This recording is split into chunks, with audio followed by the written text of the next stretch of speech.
ng bayan, maasahan anumang panahon. Magandang oras po sa ating lahat.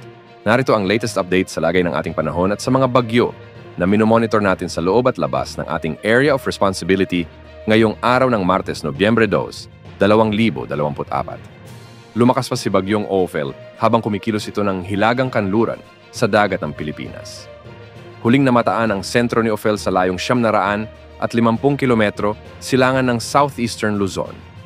Taglay ang lakas ng hangin na umaabot sa 85 kilometro. Bawat oras malapit sa gitna at pagbugsong aabot sa 105 kilometro bawat oras. Kumikilos ito ng hilagang kanluran sa bilis na 35 kilometro bawat oras. Sa kasalukuyan, si Tropical Storm Ophel ay hindi pa direktang nakakaapekto sa alinmang bahagi ng bansa.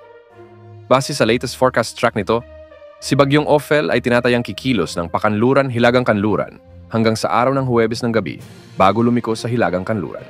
Sa forecast track, maaring maglandfall si Bagyong Ophel sa northern o central Luzon sa Huwebes ng hapon o gabi. Maaaring itaas ang Tropical Cyclone Wind Signal number 1 sa mga bahagi ng Cagayan Valley ngayong gabi o bukas ng madaling araw. Ang pinakamataas na wind signal na maaaring itaas sa panahon ng paglapit o pagdaan ng bagyong si Ophel ay wind signal number 4.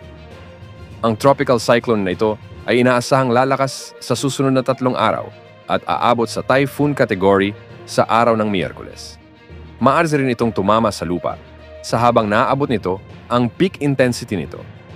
Bagamat masyado pang maaga, upang eksaktong matukoy ang mga partikular na lugar na maaapektuhan ng bagyo, ang mga lugar sa northern Luzon ay nasa pinapayuhan na maghanda sa malalakas na pag-ulan, malalakas na hangin, at posibleng storm surge mula kay Bagyong Ophel na maaaring magdulot ng malaking epekto dito.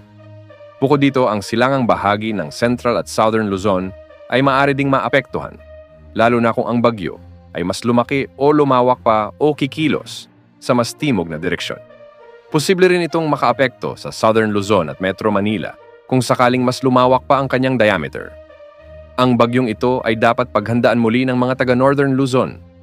Isa pang bagyo ang posibleng pumasok sa ating bansa at papangalan ito ng Pag-asa bilang Bagyong Pepito. Kikilos naman ito ng Timog Kanluran.